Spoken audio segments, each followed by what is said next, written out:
Hindi umaasenso ang mga taong masyadong mabait. Nakakasakit itong marinig. Pero minsan totoo nga ito. Hindi dahil wala silang ambisyon, hindi dahil wala silang pangarap, kundi dahil hindi sila marunong magtakda ng hangganan. Ang mga mababait, sila ang madalas na nag-aalay ng sakripisyo. Sila ang unang nag-a-adjust. Sila ang huling bumibili para sa kanilang sarili.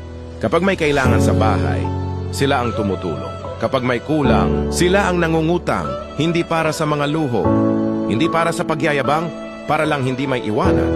Ngunit habang inuuna nila ang iba, naiwan ang kanilang sarili. Hindi lumalaki ang kanilang ipon, hindi nagiging mas malaki ang kanilang puhunan, hindi umaangat ang kanilang posisyon, hindi dahil masama ang maging mabait, kundi dahil wala silang kasamang disiplina. Ang kabaitan na walang hangganan ay nagiging dahilan ng pagkakasadlak. Hindi ito makasarili na unahin ang sariling katatagan. Kung gusto mong umunlad, hindi mo kailangang itigil ang pagiging mabait. Kailangan mo lang matutong magtakda ng hangganan. Dahil ang tunay na tulong ay hindi ka hinahatak pababa.